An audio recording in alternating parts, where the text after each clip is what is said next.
Hey out there. Hold on, push the record button. Let's see. Oh yeah, okay, so it's Saturday. I made a similar video to this yesterday in response to a question by Trevor. And it didn't come out quite the way I wanted, just too much yak, so I'm going to try to make this just real quick. Okay, this Tacoma is a 2010. It is a base model. I bought it about 4 years ago. It came just plain Jane white with little car tires on it. It is a 4x4, but it's just the base model. Nothing fancy came with it. So it's pretty much what I wanted though. Crew cab, you know. V6, automatic trans, 4-wheel drive. There we go, air conditioning. Yeah. And as soon as I bought it, I sold my Super Duty, my F-250.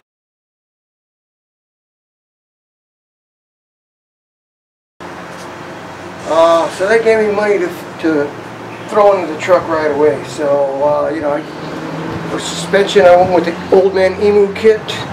It was like $1,000, you know. So hey, I saw some more expensive kits out there, but I didn't want to spend that much money. I had a certain budget to go by, you know. So much money here.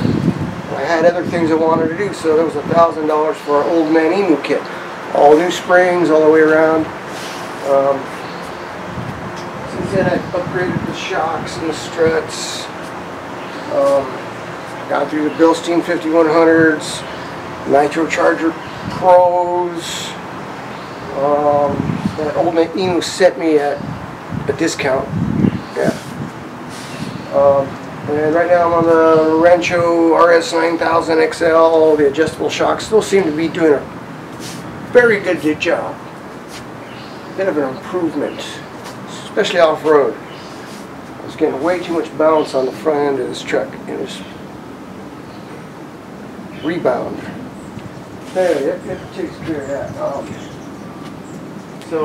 Yeah, I put the Tim Bren bump stops, which are bigger, they're a little fatter than the factory ones, a little more cushier. 17.9 Black Rock wheels, very inexpensive. I think they're like $125 a piece. I could have spent more, but why? Tires is the second set of tires, second set of Coopers. I first had the Cooper A23s, which is a good all-around tire. This tire here is more for off-roading, not so great on the highway. But yeah, it's just a hardier tire, what can I tell you? The AT3 was great. Lasted, got my money's worth out of those. 3 years and around 65,000 miles on them, so they were good still. Bumper, maybe I'll post a picture of when I got the bumper because I still hadn't bought tires at the time. I got a picture of I'm installing the bumper, I'm fitting it up, and I still got the stock tires with the Old Man Emu lift kit on it. I'll have to post that in here.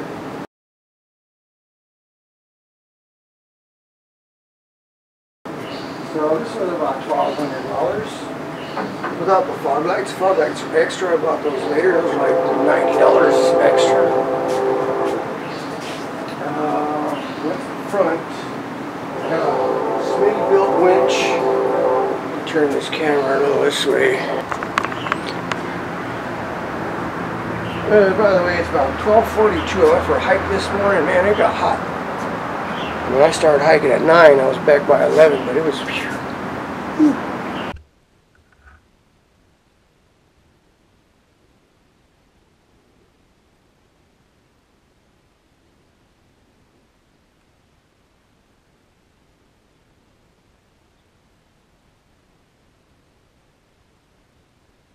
Warm me up. So, yeah. Smitty build winch. Why Smitty build winch is a little over $300. If you want a real heavy duty one, spend some more money. You know, if you're going to use it a lot, get worn. Ramsey, mile marker, super winch. There's a couple other ones out there. This is actually a T-Max winch. It's got the spinny built name on it, but it's a T-Max from China. China winch. It works. How long? Who knows? 6x9 KC lights. These are real bright. They might be old school because they were halogen, but I upgraded them to HID. 75 watt HID kits. A lot of light down the road.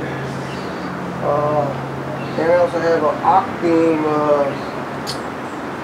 I think it's a 24, 30-inch LED light. It's got like a spread beam pattern on the ends and more of a spot beam in the middle. And it shows a big wide light. Wide, you know. Whereas the KCs are more concentrated, so they can shoot way down the road. These light up more of the side of the road, top of the road, bottom of the road, up in the trees. Good combo, I think. And that's probably all I need. Oh, I got my fancy grill. See my fancy grill? And that cost me $8. Yeah, right there.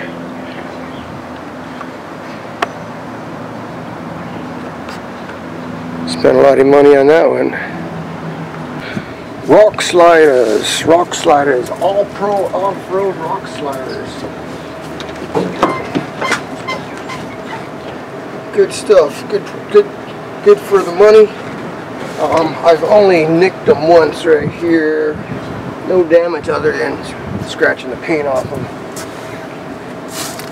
Very easy to install. Other than drilling the holes, they pretty much bolt in. They use some factory holes, and there's some holes you got to drill. I think they're 3/8. And I got them bare. I painted them myself. Saved myself a few dollars there too. Just some Rust-Oleum. Oh, and I forgot the Bushwhacker fender flares. Bushwhacker pocket flares. Took off the factory flares. They had those little plastic thingies on there and got these. Had some issues with the front one coming loose. You can see these bolts here. These are just for looks. So on the front, I actually put real bolts in because the front one was falling off. This one here bolts from the inside. Has actual bolts. It uses the factory bolts on the inside of the lip. The other one used some clips, and this thing kept coming loose. And now I replaced every other one on the front just so they. Oh man, what happened? The microphone wasn't plugged in. Hope you could hear me. Dang it. I don't want to do this all over again. How can you hear me? Holy smokes, the microphone wasn't plugged in.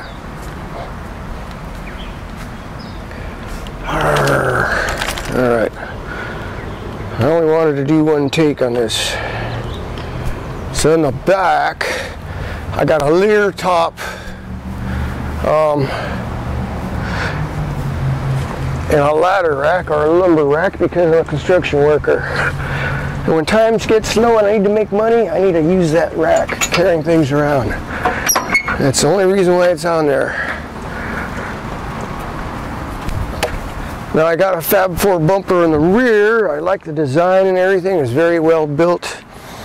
The tire carrier was extra, but I figured why not?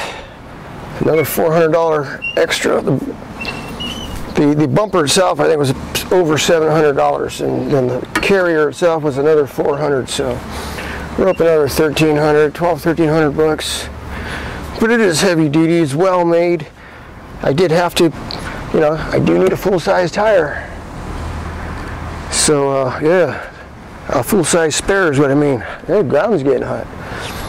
This is well built. It's adjustable. The bolt pattern's adjustable. This thing here actually will slide in and out. This will slide up and down. It's got a little thing right here. So in a closed position, it's actually sitting on the bumper, and it's got little pads on there, so it fits nice and tight.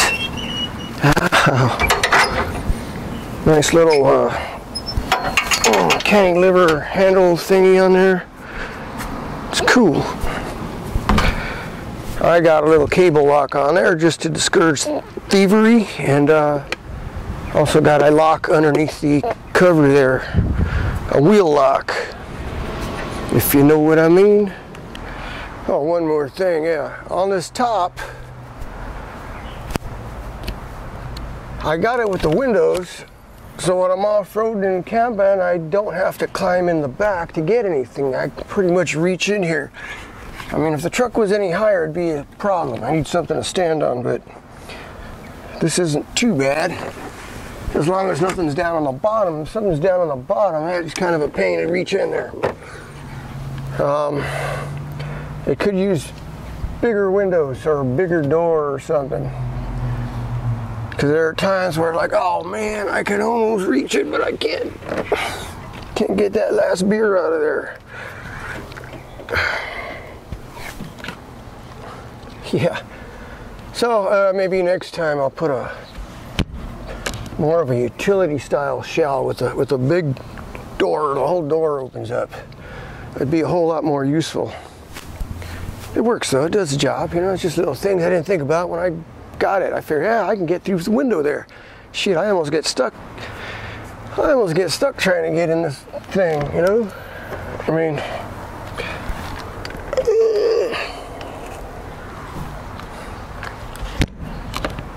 does the job though. It's basically for security. I can put my stuff back there and don't gotta worry about anybody helping themselves. What I really do need to do is re-gear it. I'm running the stock gears and 35-inch tires. Really can't use the 5th gear in the automatic on it unless I'm going like 80 miles an hour on flat ground. So I just keep it, I lock it out of 5th and just run it into 4. Yeah, so gears, I figure about $2 grand, another $2 grand for gears and lockers, installation and all that stuff. So that's why it hasn't been done. Just, it's a lot of money just to throw out there. And I've done pretty good without them, so if I got the extra money, I'll do it. But right now, I'm just usually just squeezing by here. I was pricing the gears. A gear kit is about $700, and a rear locker, that's another $6, $7, depends on how much you want to spend. An air locker or an automatic locker. I'd rather get a Detroit automatic locker. But that's up in the air. I'm waiting for that golden goose, you know. Oh, what else is there? I was looking at an exhaust system, a DBX by Flowmaster. That's another $500, so that ain't happening. I'm gonna put that on the Christmas wish list, I guess. I know that ain't gonna happen.